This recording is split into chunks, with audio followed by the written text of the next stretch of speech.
Hi everyone. Welcome back to the channel.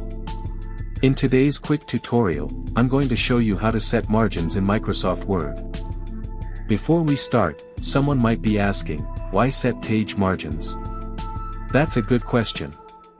Here's why margins are important. First, margin makes your document look neat and professional. Without proper margins, your text can run too close to the edges, making the page look crowded. Margins give your work a clean, balanced layout. It also provides enough white space for easy reading. White space around the text helps the eyes move across the page comfortably, so your content is less tiring to read. Again, margin follows standard requirements for schools or workplaces. Many institutions require specific margins, usually 1 inch on all sides. Setting the right margins helps you meet these formatting rules. Lastly, margins prevent text from being cut off when printing. Printers usually can't print to the very edge of the paper. Margins make sure your words and images don't get chopped off. Now that you understand why margins matter, let's go through the steps to set them in Word.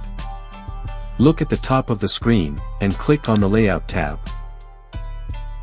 In the Page Setup group, click on Margins.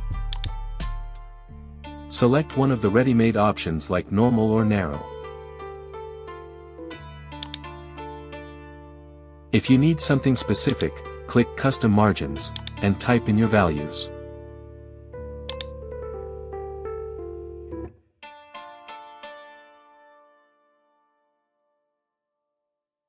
You can apply margins to the entire document or just one section.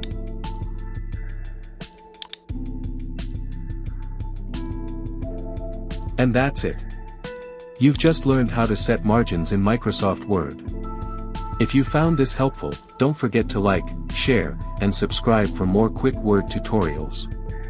I'm Douglas.